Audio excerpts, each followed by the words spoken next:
Gwapo kung nag-video.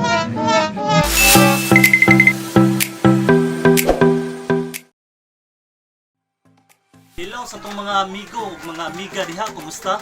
Para sa ating panibagong video tutorial ay tuturo namin sa inyo ang tamang pag-apply ng marine epoxy non-sag sa mga dugtungan katulad ng ceiling at drywall. Okay? So let's go!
A few moments later.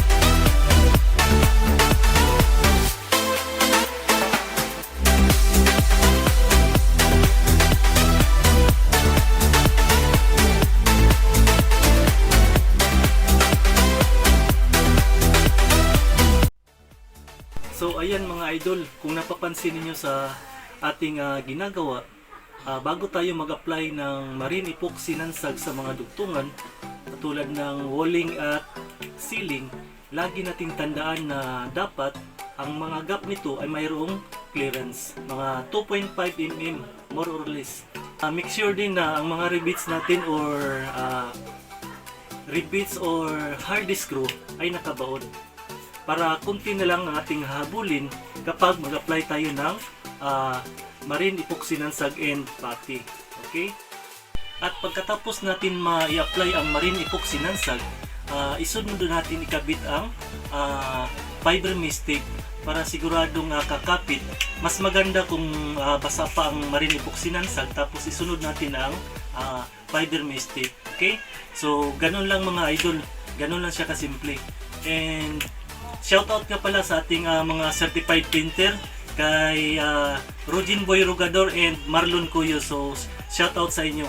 And the last but not the least, maraming salamat po sa inyong panonood na video na to, and I hope na mayroon kayong natutunan sa aming basic tutorial. And kung mayroon man kayong mga katanungan, just comment lang po sa comment section, and siguradong i-heart namin yan. Okay? So bye-bye!